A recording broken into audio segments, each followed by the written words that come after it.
እንዴት ዋልክ? እንደምን ዋልክ? ሁሉ አማን? ሁሉ ሰላም። አርሰናልን የመሰለ ከየት አለ? እንደ ወልቭስ ከታገሱ ከዩናይትድ ነጥብ ይገኛል። ዛሬ ማንቸስተር ሲቲ ከሰንደርላንድ በሰሜን ምስራቅ እንግሊዝ ጥቋቁር ድመቶቹ ስቴዲየም ኦፍ ላይት የሚኖር ጨዋታ በጉጉት ይጠበቃል። ሰንደርላንድ ነጥብ ካስጣለ አርሰናል የበለጠ ድል የሚነሳበት ይሆናል። ሊቨርፑል ከሊድስ ይጫወታል። የቼልሲም ስርዝ ድልዝ ቀጥሏል። ከቢሊየን ፓውንድ ከወጣባቸው የሰማያዊ ኮከቦቹ ጋር በተለይ እነዚህ ኮከቦች ጥቅም አልባ እየሆኑ ይገኛሉ። ማሬስካ ወደ ስታንፎርድ ብሪጅ ጫፍ ደርሷል። በዋናነት ግን አርሰናል ማክሰኞ ወልቭስን ምንድነው ያደረገው? በጣም አስደናቂ 45 ደቂቃ በተለይ ሁለተኛው ወልቭስን ላለው እንዴ አንተ አስቶን ቪላ ማለት ነው። ወልቭስማ ከሄድ መለስ ተጋራ ያው ስሊፕ ኦፍ ታንክ ያጋጥማል። የአርሰናል በጣም ደጋፊዎቹም ያልጠበቁት እውነት ለመናገር የፕሪሚየር ሊጉ በጣም ጠንካራ ቡድን እየተባለ የተወደሰው የኡናይ ኤምሬ ቡድን አሁን በነበሩት ወቅታዊ አቋሞች ደረጃ ከተመለከት ነው ከፊት የሚቀመጠው ራሱ ማንቸስተር ሲቲን፣ አርሰናልን፣ ቶትናምን፣ ብራይተንን፣ ማንቸስተር ዩናይትድን አሉ የሚባሉ ከታችም ከላይም አሉ የምትላቸውን ክለቦች በሙሉ ያሸነፈ 8 የፕሪሚየር ሊግ ወጥ ጨዋታዎችን ያሸነፈ 11 በሁሉም ጨዋታዎች ያልተሸነፈ ቼልሲን ጭምር አሸንፏል። የረሳውት ስም ከሜዳው ውጭም ጎሎችን አስቆጥሮ ያሸንፋል፣ እየተመራ ያሸንፋል። 18 ነጥብ ኮሌክት አድርጓል። ኤፍሬም ከመመራት ፖዚሽኖች ተነስቶ በቼልሲ እየተመራ ነበር እና ይሄ ቡድን ወደ አርሰናል ሲመጣ ከዲሴምበር 6ቱም የመጨረሻ ደቂቃ ሽንፈት ጋር በተያዘ አርሰናሎች እንዲህ አይነት ዶሚናንስ እንዲህ አይነት ልብ የሚሞላ ብዙ ያጠባሳ ብዙ ሳይቆይ ያው ያብሰለሰሉት ነበር ያንን ሽንፈት ብዙ ሳይቆይ በእንዲህ አይነት ሁሉን ጥያቄዎች በሚያጠፋ መልክ ጨዋታውን ይደመድማል ብለው የጠበቁ የአርሰናል ደጋፊዎች ጥቂቶች ይኖራሉ። ግን አብዛኞች ያው በጣም ፈታኝ እንደሚሆን የጠበቁት ጨዋታ ነበር። የመጀመሪያው አጋማሽም እውነት ለመናገር አርሰናል ላይ ያንን ነርቨስ የመሆን ነገር ትመለከተዋለህ። ራሱ ሚኬል አርቴታም ከጨዋታው በኋላ ትንሽ ልክ አልነበርንም የመጀመሪያው አጋማሽ ላይ ብሏል። እንግዲህ ሁለተኛው አጋማሽ ጋብሪኤል ማጋሌሽ ይሄ ተጫዋች ስንት ጊዜ ነው አርሰናልን የሚታደገው? ስንት ጊዜ ነው ለአርሰናል የሚደርሰው? ለኔ የሁሉም ነገር መጀመሪያ ያቺ ጎል ነች፣ ያቺ ማዕዘን ምት ነች። እስከዛ ሰዓት ድረስ አርሰናል አንድ ማዕዘን እንኳን አላገኘም። ሰከንድ አፍ የመጀመሪያው ማዕዘን ተገኘች። ከሁሉ በላይ ቀድሞ ዘለለ ፒተር ድሩሪያንዴ ዚዮባ ከሁሉም በላይ ዘለለ፣ ሩሲያ ካለም በላይ ዘለለች ብሎ እንደተናገረው በአስቶን ቪላው ጨዋታ ላይ እንደዚህ አይነት ዶሚኔት የሚያደርግ አርሰናል ኤሪያል ኳሶችን ዶሚኔት የሚያደርግ አርሰናል ናፍቆን ነበር። 6 ሳምንታት አልነበረም፣ 10 ጨዋታዎች ላይ አልነበረም ጋብሪኤል ማጋሌሽ። እሱ እንደተመለሰ ግን የአርሰናል የሴት ፒስ ኳሶች ወዲያውኑ በጣም አደገኛው ደሞን ሲቀየሩ ተመለከትን። የመጀመሪያው ማዕዘን ጎል ሆነ። ከዛ በኋላ የተመለከትነው በጣም አስደናቂውን አርሰናልን ነው። የጠፋውን አርሰናል ኳስ ዶሚኔት የሚያደርገውን የሲቲን የአስቶን ቪላን ካውንተር አታክ ዜሮ ያደረገውን የተረጋጋውን ኤፊሽንት የሆነውን የተገኙ ድሎችን በተከታታይ የሚጨርሰውን መዝመት አለብኝ እንደገና ደጋግሜ ጎል ማስቆጠር አለብኝ የሚለውን አርሰናልን ተመለከትን። ከኋላ እስከፊት ቀደም በደንብ ስትገልጸው ነበር። ከኋላ እስከፊት ያሉ ተጫዋቾች በእለቱ ብዙ ነገሮችን ተወጥቷል። ራያ ያችን ኳስ እኔ እስካሁን እንዴት እንዳዳነው አንድ ግብ ጠባቂ ያን ኳስ እንዴት ሊያድን እንደሚችል ግራ ይገባኛል። የተቆጠረው ኳስ ማጋሌሽ ሲወጣ ነው የተቆጠረው። በእርግጥ ከዛ አስቀድሞ ያዳነው ኳስ ግን አስገራሚ ኳስ ነው። አንድ ሳሊባና ማጋሌሽ በጥሩ ፎርማቸው እንኳን ባይሆኑ እዛ ቦታ ላይ ሲቆሙ አርሰናል የሆነ አይነት ስሜት ያመጣል። የሁለቱ ተጫዋቾች መኖር በጣም አስደናቂ ነበር። ዙቢሜንዲ ምናልባት ቤስት ከሚባሉ ጨዋታዎቹ መካከል አንዱን ያሳለፈበት ምሽት ነበር የሚል እምነት አለኝ። ማርቲን ኦዴጋርድ እንግዲህ ኦዴጋርድ ከቅርብ ጊዜ ወዲህ በጣም እየተተቸ ነበር። በተለይ ከተራዘመ 2 ወራት ጉዳቱ በኋላ ያምናቀው ካፒቴን አልመጣም የሚባል ነበር። ፍንጭ የሰጠበት አሲስቶቹ ባለፈው ጎል አስቆጥሯል። ለዙቢሜንዲ የሰጠው አሲስት ከዛ ውጪ የነበረው ጨዋታውን የመቆጣጠር ዲክቴት የማድረግ ሚና ትሮሳርድ እንደተለመደው የማይተካ አይነት ኮከብ ለአርሰናል እና በጣም ሁሉም ተጫዋቾች ኢቭን ሚኬል አርቴታ እንዳስቀመጠው ቪክተር ዮኬሬሽ እንኳን ጎል ባያስቆጥርም አንዳንዴ እድለኛ አይደለም። በ55 ሰከንድ ጄሱስ ጎል ያስቆጥራል። እሱ በኦፕን ፕሌይ 8 ጨዋታ አለፈው ኤፍሬም ጎል ካስቆጠረ አንድ ኳስ ኤቨርተን ላይ ይመስለኛል በፔናልቲ ያስቆጥሯል። ጎልና ዮኬሬሽ እየተገናኙ አይደሉም። ግን በዛ ጨዋታ ላይ 3 ተጫዋቾች ነፃ እንዲሆኑ ትሮሳርድ፣ ሳካ፣ ኦዴጋርድ አብዛኞቹ ሁለቱ ጠንካራ የቪላ ተከላካዮች ኮንሳና ጉሂ ማነው ኮንሳና የማንቸስተር ቀድሞ ተጫዋች ሌንድሎፍ ሁለቱ ኦልሞስት እሱ ላይ ነበሩ። ስለዚህ ስፔስ ፍሪደም ነበረው አርሰናል ለሌሎች ተጫዋቾች ያንን በማድረግ ኮንትሪቢዩሽኑ ትልቅ ነበር የሚሉት አሉና አርሰናሎች እንዴት አይነት ጣፋጭ በቀል እንዴት አይነት በራስ መተማመን የመለሱበት እንዴት አይነት ብዙ ጥያቄዎችን በአንድ ድንጋይ ብዙ ወፎችን የመቱበት ጨዋታ እንደነበር ከዛ በኋላ የደጋፊዎቹ ምርካታ የሚመሰክር ነበርና ድንቅ ምሽት አሳልፈዋል። አዎ ከአርሰናል ጋር በተያያዘ ፍቅር ካስታወስክ ከቪላ ፓርኩ ጨዋታ በፊት አርሰናል 18 ያለመሸነፍ ጉዞ በቪላ ፓርክ ሲቆም ያቺ 95 ፕላስ ምናምን ላይ የተቆጠረች ጎል ዋንዲያ ያስቆጠራት ጎል ከሄንካፔ ስህተት የመጣች ነች። ማዱኬም ራሱን የቻለ ሚና ነበረው። የአርሰናል ተጫዋቾች ፍረስትሬሽን ያ ሜዳ ላይ መንጋለል በ90 ደቂቃ ውስጥ የነበረ ትግልና አርሰናል ከአርቴታ የጥንቃቄ ስትራቴጂ ጋር ተመርቶ ወደ አቻ የቀየረውን ጨዋታ ያውም ትሮሳድ በጣም በሙሉ ማች ፊትነስ ላይ ሳይሆን ገብቶ ነው ጎል ያስቆጠረው። እንደገና ተቀይሮ ወጣኩ። ከዛ በኋላ የአርቴታ የጨዋታ ስትራቴጂ መድፉን ዋጋ አስከፈለ። አርሰናልም ተሸንፎ ወጣ። የዩናይ ኤምሬ እንደ ህፃን ልጅ ነበር የቦረቁት ከቪላ ኮከቦቻቸው ጋር። ቪላ የ11 ጨዋታ ያለመሸነፍ ጉዞ ኤምሬትስ ላይ ሲገታ፣ አርሰናል ደግሞ 18 ጨዋታ ያለመሸነፍ ጉዞ ቪላ ፓርክ ላይ ሲገታ ከኤምሬትሱ ጨዋታ የዱ ኦርዳይ ጉዳይ እንደሚሆንና በተለይ ደግሞ አርሰናል እውነተኛ የሻምፒዮንነት ቡድን ከለርና መልክ ካለው እንዲህ አይነት ጨዋታዎችን የማሸነፍ ሪያሊቲ ቼክ ነበረበት። ያንን በአግባቡ ነው የተወጣው። 11 ጨዋታ ያልተሸነፈ በተከታታይ በጣም አለርት ተለዋጭ ታክቲክ የሚጠቀም ሁሉንም ትልልቅ ቡድኖች የገነደሰ ራሱ አርሰናልን ጭምር የ18 ጨዋታ ያለመሸነፍ ጉዞውን ቪላ ፓርክ ላይ የገታ የመድፉ የሚከተለው እርግማን የመሰለው አስቶን ቪላ ከኤምሬትስ ጨዋታ በፊት ደግሞ በጣም ሰዓታት ሲቀሩት ዴክላን ራይስ እንደማይኖር ተረጋገጠ። አርሰናልና ደጋፊዎቹ ጫና፣ አርሰናልና መጠበቅ 22 ዓመት የዘቀየው ዋንጫ ይሄ ቡድን ዋንጫ ለማሸነፍ ሁሉ ነገር አድርጓል። ፍቅር ለኔ በአርቴታ ልክ በጣም ቡስት ያደረገ ወደ ላይ ወደ ከፍታው የመጣ አሰልጣኝ አላየሁም በዘመናዊ እግር ኳስ ባለፉት 3 ዓመታት በተለይ ግን በጣም በትልቅ ክለብ ነው ያለው። ዋንጫ በጣም በሚናፈቅበት ክለብ ነው ያለው። ያን ባለማምጣቱ ምክንያት አርሰናልም ራሱ አሰልጣኙ ላይም ደጋፊው ላይም ያለ ሜንታሊቲና ይሄ ፊር ፋክተር በጣም አንደኛ የቡድኑ ጠንቆ ነው ቆይቷል። ፍቅር ሰሜን ለንደን ነው ከኖርዝ ለንደን ፎሬቨር በዛ ጨዋታ እሳት ጎርሶ እሳት ልሶ ነው የጠበቀው። ለኤምሬትስ ትልቅ ጨዋታ አይደለም። ከዚህ የተሻለ ትልልቅ ጨዋታዎችን አርሰናል አስተናግዷል። ባለፉት 3 ዓመታት እንኳን ሀያሉ ሪያል ማድሪድን ጨምሮ አምና የምናስታውሰው ነው። ፍቅር ግን የቪላ ጨዋታ ከፋይናሉ በፊት የነበረ ሌላ ፋይናል ነበር ለኔ። በዛ የፍጻሜ ጨዋታ ላይ አርሰናል አዲስ ዓመትን ለደጋፊዎቹ ትልቁን ስጦታ ሲሰጥ ከ4 ጎሎቹ ጋር አንዳንድ የአርሰናል ደጋፊዎችም አንድ ተቆጠረ ነው የሚሉት። አንዳንድ የሻምፒዮን ቡድኖች መልክ ከቀናቶች በፊት ከቪላ ጨዋታ በፊት የብራይተኑ ጨዋታ ላይ እንደተጠቀስከው ሻምፒዮን ቡድኖች ልክ እንደ ዴቪድ ራያ አይነት ግብ ጠባቂዎች ያስፈልጋቸዋል። ሻምፒዮን ቡድኖች ማጋሊሽና ሳሊባ ካሉ ራያ ጋዜጣ ቢያነብ ረወጣ ብሎ ቢመጣ የሚባል ነበረ። በ18 ጨዋታዎች ያለመሸነፍ ጉዞ አርሰናል ወደ ዲሴምበር ሲሻገር የክለቡ ታሪክም ነው መንገዳገድ ያሳያል። ያንን መንገዳገድ ብልጡ ጋርዲዮላ ተጠቅሟል። የ7 ነጥብ ጋፕ ነበራቸው። እንዴት አጥቦ እንደመጣ የምታስታውሰው ነው ፍቅር።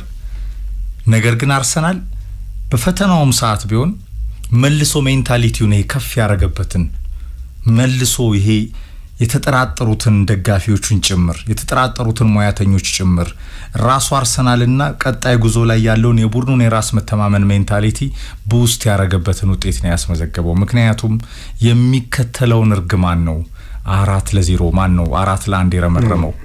በሚያስማማ ሀሳብ ነው። በቅድም የዴክላን ራይስ እንዳስቀምጥከው ነው። ዴክላን ራይስ ለአርሰናል ሁሉ ነገር ነው።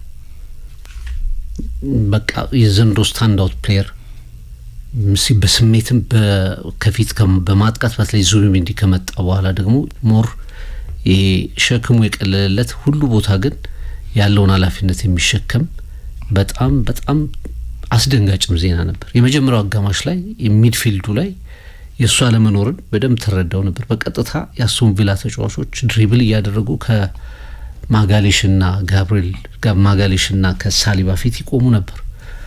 እድሎቹን አልተጠቀሙም እንጂ አንድ ለአንድ አጋጣሚዎችም አስቶን ቪላዎች አግኝተው ነበር።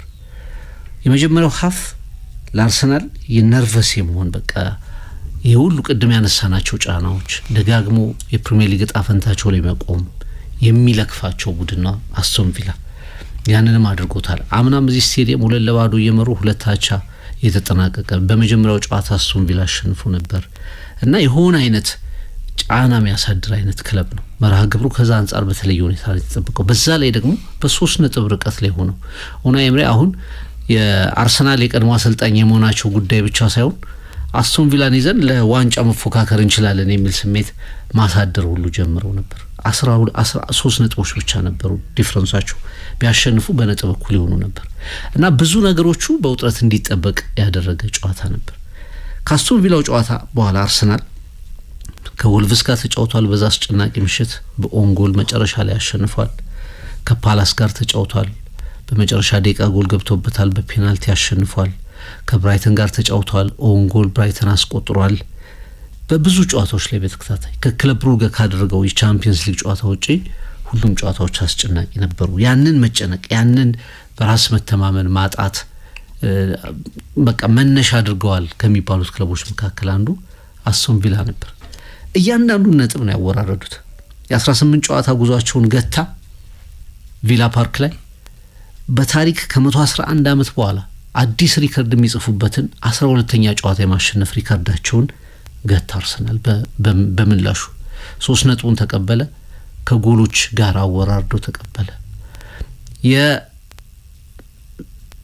ፓርኩ የጀስቸር የሰውነት እንቅስቃሴ የኡናይ ኤምሬ ሰውነት እንቅስቃሴ በእርግጥ አትፈርድባቸውም። ቡድንህ በዛ ውጥረት በነበረው ጨዋታ ላይ የፕሪሚየር ሊጉ መሪ ክለብ ላይ በ96ኛው ደቂቃ ላይ ዳኛው ፊሽካውን ሊነፉ እየተዘጋጁ ባለበት ሰዓት ላይ ጎል ሲያስቆጥር እንደዛ ለመብረር አትችልም፣ ግን አትፈርድባቸውም። በዛው ላይ አርሰናል አደረገኝ የሚሉትን ሁሉ እያሰቡ ጎሉ የተቆጠረበት ሰዓት አክሮፎ መውጣትም እንዳለ ደግሞ ያኛውን ገጽ ደግሞ አሳያቸው። እዚህ ኡናይ ኤምሬን ግንባራቸውን እያሹ 4 ጎሎችን እንዲመለከቱ በኋላ ደግሞ ሳይጨብጡም እንዲሄዱ ጭምር ያኛውን ገጽ አሳያቸው። እያንዳንዱን ነገር አስቶን ቪላን ተረክቧል። ኦፕን ጎሎች የአርሰናል ችግር ነበሩ። በእንዲህ አይነት ጨዋታ ላይ ግን በራሱ አስቶን ቪላ ጨዋታ ላይ በከፍተኛ ሁኔታ ኦፕን ጎሎችን አስቆጥሮ እንደገና አርሰናል ራስ መተማመኑን መለሰ። እንደውም የዩቲዩብ ገጻችን ላይ አንድ ነገር አስቀምጫለሁ። አንዳንዴ ህመምህ ነው መድኃኒት፣ ከራሱ ከህመምህ ነው መድኃኒትን የምታገኘውና አርሰናል የችግሮቹን መውጫ መንገዱን ያገኘው ከአስቶን ቪላ ነው። ቀጣይነቱ የሚታይ ይሆናል፣ ግን በጣም በጣም ከፍተኛ መነቃቃት ሊፈጥር እንደሚችል መረዳት ትችላለህ። አርሰናል 2 ጊዜ ሊጉ መሪነቱን ተነጥቆ ለተወሰኑ ደቂቃዎች መልሶ አግኝቷል።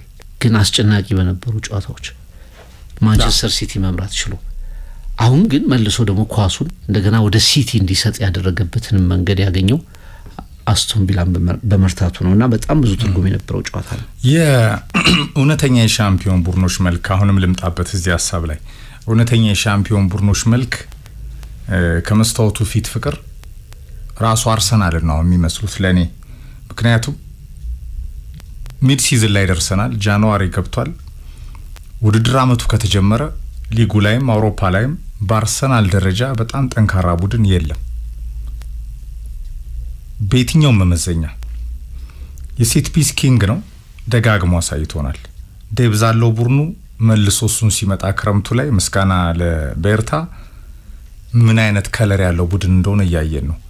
ጌም ማኔጅመንቱ ድንቅ ነው። ክፍተት የሚባለው አርቴታ ጋር ያለ ጥንቃቄ ነው። ክሊንሺቱ ከማንም ቡድን የተሻለ ነው። ብዙ ጎል አይቆጠርበትም። ዊኒንግ ሬቱ በጣም ከፍ ያለ ነው። 3 ነው ያወጣው። ከዛ ውጪ 2 ነው የተሸነፈው። ብቸኛው ቡድን ነው። አውሮፓ ላይ ነምበር 1 ነው በምድቡ። የእንግሊዝ እግር ኳስ ላይም ነምበር 1 ነው። ነምበር 9 አለው። የዓለማችን ድንቅ ሞተር የሆነ ሚድፊልድ አለው። ኖ ዴክላን ራይስ፣ ኖ ራይስ ቤቢ፣ ኖ ፕሮብለም ቪላ ጨዋታ ላይ ያሳይቷል። እንደ ቪላ አይነት ጨዋታን ሪቬንጅ የሚለውን ነገርም ማሳየት እንደሚችል አርሰናል ወሮ መብረቃዊ ጥቃት እንደሚባለው ነው። ሰከንድ አፉ ቪላን አፈራረሰው እንደሚባለው ነው። ለምን? የአርሰናል ቢልድ አፕ፣ የአርሰናል ጌም ማኔጅመንት፣ የአርሰናል ፕሮሰስ ኳስ ሲቆጣጠር ከዚህ በፊትም አንስተነዋል። ብራዚልን ይመስላል በደንብ በኦፕን ፕሌይ ሲጫወት ከድንቅ ጎሎች ጋር። የጣሊያን ካቴና ስታይል አለው። ጎል አይቆጠርበትም። አስሮ መጫወት ይችላል አርሰናል። በአየር በመሬት ይበራል። የሴት ፒስ ኪንግ ነው። ቲፒካል ጀርመን የ90ስ የነ ቤርሆፍ ክሊንስማን። እንደ ቶኒ ፑሊስ ስቶክ ሲቲ በጆሮሮም ይጫወታል። ስቶክንም ይመስላል ይሄ ቡድን። የፈርጉሰን አድቬንቸርንም ይይዛል። አንዳንዴ ፍቅር በአድቬንቸር የሚያጠቃ፣ አንዳንዴ የጆዜ ሞሪኒዮ ጥንቃቄ ያለበት ውጤት ላይ ቀመር የሚሰራ ቼልሲን ይመስላል። ፕሬስ ያደርጋል እንደ ኤርገን ክሎፕ። ኮንዳክተር ይመስላል እንደ ጋርዲዮላ።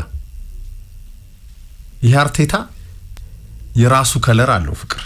ሱፐር ማይክ አርቴታ 6 ዓመት በፕሮሰሱ የደረጀው ከዋንጫ ውጭ ምንም የቀረው ዋንጫም የሚገባው አርሰናል ጃንዋሪ ድረስ አርሰናልን ይመስል የትም የለ ሲመጣ ፍቅር የክሪስማስ ሊደር ሆኖ አይቶታል። ባለፉት 3 ዓመታት አምና በሊቨርፑል ነው የተቀደመው እንጂ ባለፉት 2 ከዛ በፊት በነበሩት ዓመታት ግን ተነጥቋል በሲቲ። ሲዝኑ አልተጠናቀቀም። 19ኛ ሳምንት ላይ ነው ገና ፍቅር። ግን አርሰናል ለየትኛውም ቡድን ሌሰን የሰጠበት ለየትኛውም የዋንጫ ተፎካካሪ ቡድን ለማንቸስተር ሲቲም ለራሱ ለቪላም ሌላስ ተፎካካሪ ያለ አይመስለኝም እኔ ፍቅር። ያው ቼልሲ ስርዝ ድልዝ ነው ተወሱን በሶስቱ የሚቀጥል ነው የሚመስለኝ። ሊቨርፑል ይመጣል ብዬ አላስብም። በአውሮፓ ደረጃም አርሰናል ከኳርተር ፋይናል ሰሚ ፋይናል የተሻገረ አድቬንቸርን አሳይቷል ባለፉት 2 ዓመታት። ዘንድሮ ዋይናት ፋይናል ፍቅር። ይሄ ቡድን ለሁሉ አይነት የሚሆን ከለር አለው። በዛ ላይ እንደ ጋብርኤል ማጋሊሽ አይነት ኪ ሊደር አለው ፍቅር። የሜዳው ላይ ሊደር አምበልነት የሚገባው ወይ ራይስ ወይ እሱ ከሱፐር ኦዳም በላይ ይናገራል፣ ይጋጫል፣ ይጮሃል። በጣም አግሬሲቭ ነው። ሂውጅ ነው። ቢጋቢ 2020 ነው የመጣው። 19 ጎል አስቆጥሯል። አርሰናል ጋብርኤል ማጋሊሽ ካለ ፍቅር ሴት ፒሱ ይቀየራል። እኔ በጣም ነው የሚገርመኝ። ማጋሊሽ ከሌለ ሴት ፒሱ እኮ ፈርሶ ነበረ። አቋቋማቸው ሁላ ይቀየራል። አሁን ማጋሊሽ ሲኖር ቲምበር ነቃ ይላል፣ ሜሬኖ ነቃ ይላል፣ ሳሊባ ነቃ ይላል። ዴክላን ራይስ ከሌለ ሊያንድሮ ትሮሳርድ ያልተዘመረለት ሌላ ጀግና ፍቅር በጣም አንደርሬትድ በትንሽ ዋጋ መጥቶ ታላቅነቱን እያሳየ የሚገኝ እንደ ዴክላን ራይስ ነበር ኳስ ሲያሻማ የነበረው። ቡካዮ ሳካ ነው ጥቁሩ አዝሙድ። አርሰናል ኮከቦች አሉት፣ ወጣቶች አሉት፣ ዴብዝ አለው፣ ሊደር አለው፣ ዲፌንሱ ድንቅ ነው፣ የሴት ፒስ ኪንግ ነው። እንደገና ደግሞ ሳምታይምስ እንደ ፒተር ሽማይክል፣ አንዳንዴ እንደ ፒተር ቼክ፣ አንዳንዴ እንደ ዴቪድ ዴሂያ፣ አንዳንዴ እንደ አሊሰን ወይ ኤደርሰን ሻምፒዮን ቡድኖች ይመስክሩ። ራያ የሆነ ሰዓት ላይ ደሞዝ ባይከፈለው ሲባል ነበር። ገና በቀጣዮቹ የአርሰናል አድቬንቸሮቹም ለዋንጫው እንደዚህ አይነት ምሽቶችንም አርሰናል ሊያሳልፍ ይችላል። 1-0 አሸንፎ ሊወጣ ይችላል። በራያ አዳኝ እጆች አርሰናል 3 ነጥቦችን ሊያሳክም ይችልበት እድል አለ። እነዚህ ድምር ውጤቶች የሻምፒዮን ቡድኖች መልክ ነው። አንዱ ትልቁ የሚያስማማ ነጥብ ነው። ምክንያቱም ባለፉት 5 ጨዋታዎች ቅድም ሳነሳው ነበር በቻምፒየንስ ሊግ ከብሩገ ጋር ከነበሩ ጨዋታ ውጪ አርሰናል በቃ ተሸነፈና ወይ ደግሞ በጣም በእርጋታ ያጠናቀቀው ጨዋታ አልነበረም፣ ግን 3 ነጥብ ወስዷል። ይሄም አንድ ካራክተር ነው። እድልም ጭምር ማለት ነው። እድለኝነትም አንዳንዴ በጣም ኢምፖርታንት ሻምፒዮን ቡድኖች መልክ ነው እድለኝነት። ለምሳሌ የወልቭሱ ጨዋታ ጋብሪኤል ጄሱስ ተቀይሮ ገባ። ያችን ኳስ ለሄዲንግ ሲነሳ ማስኩዌራ በራሱ ጎል አስቆጠረው። የፓላሱ ጨዋታ ማነው ጎሂ አስቆጠረ። ፔናልቲዎቹ በጣም ኤክስኪዩሽናቸው በጣም ድንቅ ነበር። የአርሰናል 8ቱም ፔናልቲዎች በጣም አስደናቂ ነበሩ። የኤቨርተን ጨዋታ አንድ ጎል አስቆጠሩ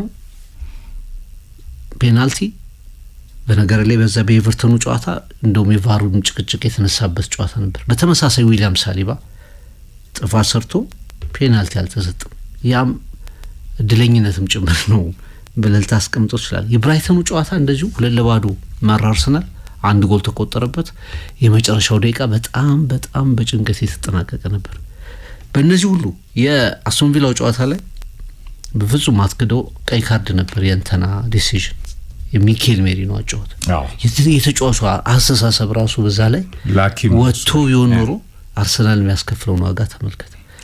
እና ሁሉም ነገሮች ያስፈልጉታል። ባለፈውም ነገር አንዳንዴ በጣም ጥሩ ነገሮች ሆነ እድል ትንሽ ሲያንስ የምትሸነፍበት ማርጂን ዋንጫው የምታጣበት ማርጂን ምክንያት እድልም ሊሆን ይችላል። በነገር ላይ አርሰናል እኮ ትሮሳርድን አላስፈላጊ በሆነ ቀይ ካርድ ያጣበት ያለፈው ወይ መካካቻ ምናምን ሲዝን ራይስን እንደዛ አጥቷል። አላስፈላጊ ዲሲዥኖች የኒውካስል ኳስ የወጣ ኳስ ገብቶበታል ታሳውሳለህ። በጣም በተደጋጋሚ ምን እንደ አይነት ኢንሲደንቶች ከቨር ይደረጋል። ዋጋ ትከፍላለህ አንዱ ሲዝን ላይ እንዲመጣና ዘንድሮ በጣም ጥሩ ባልነበረባቸውም ሰዓታት ነጥቦችን ይዞ ይወጣል። ጥሩ ከሆነ ግን አርሰናልን የሚያክል ቡድን የለም። the beautiful game ለምሳሌ አትሌቲኮ ላይ 4 ያገባ ቡድን ነው። ባየር ሙኒክን የዘንድሮ በጣም ክስተት የሆነ ባየር ሙኒክ እንደ ፓሪስ ሰን ጀርመንን ሜዳው ላይ በ10 ተጫዋች ቀልዶ አሸንፎ የወጣ ቡድን ነው ባየር ሙኒክ። አርሰናል ምንድን ያደርገው ሙኒክ ቪላን አስቶን ቪላን 11 ጨዋታዎችን ሲያሸንፍ ቪላን አርሰናል ምናልባት የሚያስቆጩ አጋጣሚዎችን አልፏል። የሰንደርላንዱ ጨዋታ የራሱ የቪላው ጨዋታ የሊቨርፑል ጨዋታ ግን እግር ኳስ አንዳንዴ ደግሞ እንደዚህም ነው። ሉዝም ታረጋለህ እንደገና ደግሞ ታንሰራራለህ። የዘንድሮ አርሰናል ላይ እኔ አንደኛው ትልቁ በየማስበው የተጎዱ ተጫዋቾች ቁጥር እኮ ከፍተኛ ነው። ያልተጎዳ ተጫዋች የለም። ይሄ እንደው ለብቻ መታየት አለበት። ከተከላካዮቹ ያልተጎዳ ተጫዋች የለም። ዩሌን ቲምበር፣ ካላፊዮሪ፣ ሳሊባ፣ ማጋሌሽ፣ ቤን ዋይት ሁሉም ተጎድተዋል። የተለያየ ጊዜ ይሁን እንጂ ተጎድተው ወጥተዋል በዚህ ሲዝን። አማካይ ቦታ ላይ ራይስ አሁን ተደገመ አልተጎዳም የምትለው ኦዴጋርድ አልነበረም። ከፊት ትሮሳርድ ጉዳት ላይ ነበረ። ራሱ ሃቫርስ የለም። ማርቲኔሊ የተወሰኑ ጨዋታዎች አመልጠውታል። ማነው ወጣቱ ልጅ ዶማን ማክስ ዶማን የማይጎዳ ተጫዋች የለም።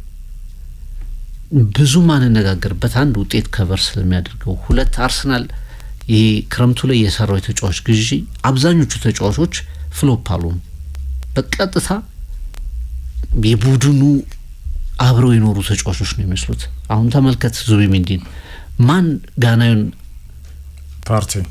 ቶማስ ፓርቲን አሁን ማን ያስታውሳል? በዛ ልክ ነው ያለው። ማስኩዌራ ብዙ እድል የሚሰጠው ተጫዋች አልሆነም፣ ግን እድል በሰጠው ሰዓት ሁሉ ግን ማቹር ተጫዋች እንደሆነ መረዳት ይችላል። የማነው ኖርጋርድ ማለት ነው ብዙ እድል ያልተሰጠው። ማስኩዌራ በጉዳት የለም። የማስኩዌራና የሂንካፒ አገልግሎት ከፍተኛ እየሆነ ነው። 8 ጨዋታ በተከታታይ ጀመረ ሂንካፒ። ጥያቄ የምታነሳበትም ቢሆን ግን እንዴት የዛሬ 2 ዓመት ወይ አመና የነበረው አርሰናል እንዲህ አይነት ጉዳት ውስጥ ቢሆን ምን ሊያጋጥመው እንደሚችል መገመት ይችላል። እና ይሄ ቡድን ተሟልቶ ሲመጣ ባክፎሩን 4ቱን የተለመዱትን ደጋግሞ ያሰለፋቸውን ቲምበርን በቀኝ በግራ ካላፊዮሪን 2ቱን ሴንተሮች ሲያገኝ አሁን ኦዴጋርድን መመለስ ይዘህ ራይስ በአማራጮቹ ትንሽ አሁን ትልቁን ጥያቄ የምታነሳው መሆን አለበት የለበትም የሚል ክርክር እየተነሳ ያለው እንደውም ጂሚ ካራጋር እንደተለመደው 1 ነጥብ አስቀምጧል። አሁን ቪክተር ኮረሽ የአርሰናል ቤንች ላይ መቀመጫው ሰዓት ነው ብሏል ካራጋር። ከካራጋር ቀድሞም አንዳንዶች ያለን ሀሳብ ሰንዝረዋል። በተለይ በትንሽ ሰዓት ውስጥ ገብቶ ኢፌክቲቭ የሚሆነውን የጋብሪኤል ጄሱስን መምጣት የካይ ሃቨርትዝን መመለስ ካዩ በኋላ አሁን ጫናውን ሁሉ ከዮኮሬሽ ማንሳት ያስፈልጋል። ትንሽ ደግሞ አርፎ ከትኩረት ነጻ አድርጎ ተጫዋቹን መመለስ ያስፈልጋል በሚል አሰላለፍ ላይም ቀድሞ መሰለፍ ላይም ለውጥ እንዲኖር ይጠበቃል። ግን ትንሽ ጥያቄ የምታነሳው ቪክተር ዮኬሬሽ ላይ በጎል ደረጃ በሚገባው ልክ እያስቆጠረ አይደለም ብለ ከዛ ውጪ ግን አርሰናል ምን ይጎድለው ነገር አለ? ዮኬሬሽ ላይም ፍቅር ከጎል ማስቆጠሩ ውጪ የመጣውም ለጎል ነው። ግን አርቴታ በጨዋታ ኬሪየሩና በስልጠና ኬሪየሩ በተለይ በስልጠና ኬሪየሩ በጣም ወደ ከፍታ ሲመጣ ነምበር 9 አያውቅም። አይወድምም ነው የሚባለው። ተገዶ ግን አይደለም። ያለ ነምበር 9 ደግሞ ፕሪሚየር ሊግን ዋንጫ ማሸነፍ እንደማይቻል ወይ ደግሞ አሁን ያለው ከፍታ ላይ እንደማይገኝ ደግሞ ማሳያ ነው። አርሰናል ይሄን ከፍታ ካቻምናም ከዛ በፊትም በነበረው አበት ያውቀዋል። ምክንያቱም ሊጉን እስከ 248 ቀን መርቷል። በ13 14 ተጫዋች 38 ሳምንትም ወስዶታል። አምናያውም ቀዝቀዝ ብሏል። ሊቨርፑል ከስሎት ጋር ምስጋና ለክሎፕ ሻምፒዮን ሲሆን ግን ከሃርቫርስና ጋብሪኤል ጄሱስ በዮኬሬሽ ደረጃ ወርክሬት የላቸው። ተጋርሎ የሚጫወቱ አይነት ተጫዋቾች አይደሉም። በቪላው ጨዋታ ላይ ከሚገኙ ጥርብ የቪላ ተከላካዮች በሌሎች የአርሰናል አድቬንቸሮች ላይ በጣም ፊት ነው። አላኪ ነው። ጎል ላይ አቅርቦቱ በጣም ለዮኬሬሽ ያለው አቅርቦትን እስቲ ተመልከት። ስንት ኳስ ነው አርሰናል ከሳንቾን ዝላልነት ጋር በፕሬስ ኦዴጋርድ ነጥቆ ሄደው ኳስ ከዙቢሜንዲ ጋር ሃይ ኮኔክሽን ዙቢሜንዲ ከበረኛው ጋር ሲገናኝ ዙቢሜንዲ ብቻውን ሲሄድ የቪላ ተከላካዮች የት ነበሩ? ኤግዛክትሊ። እና እንደዚህ አይነት ኳሶችን ዮኬሬሽ አላየውም። ምን ከፈረመ ጀምሮ ዮኬሬሽ ባዶ ጎል ተሰጥቶ ሲስተና ይቻላል። አደገኛ ሄዶችን ይሞክራል። አሁን መቼለትም የሞከራቸው ኳሶች ከነ ድፍረቱ ወርክሬቱ መታገሉ ሙቭመንቱ 50% ከሃርቫርስ የዮኬሬሽን አያደርግም። የዮኬሬሽ ወርክሬትና ኃይለኝነት ጉልበት መፋለም የለውም። ጋብሪኤል ጄሱስ በፍጹም ክላሲክ ብራዚላዊ ነው። ላኪም ነው። 55 ሰከንድ ያስቆጠረውም ጎል የተጫዋቹን አይምሮ ማሳያ ነው። እንደ ዮኬሬሽ ጋደላለው ቢል ሌላ 1 አመት ይተኛል ጋብሪኤል ጄሱስ። ይሄ ተጫዋች ጊዜ ነው የሚፈልገው። አርሰናል በቀጣይ አመት በዛኛው አመት ማየት ነው ዮኬሬሽን ደግሞ በመጀመሪያው አመት ቴሪ ዳንኤል ኦነሪኮ የመጀመሪያዎቹን 6 ወር እኮ 3 ጎል አላስቆጠረም። የአርሰናል ንጉስ የሆነው። ስለዚህ ከዮኬሬሽ ባንዴ 20 ጎል አንጠብቅ፣ 30 ጎል አንጠብቅ። ግን በእያንዳንዱ ሙቭመንት ፍቅር የቡድኑ ቤስት 11 ዘአውራ የምትለው ተጫዋች እንደሆነ ማሳያ ነው።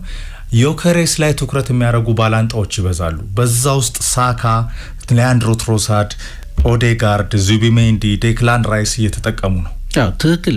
እስከዛሬም ስንገልጽ የነበረው ነው። የመጀመሪያው አንደኛ ኤሪያል ትሬት ላይ ረጅም ስለሆነ አንድ ያሰጋል። ፓርት ኦፍ ኢት ነው።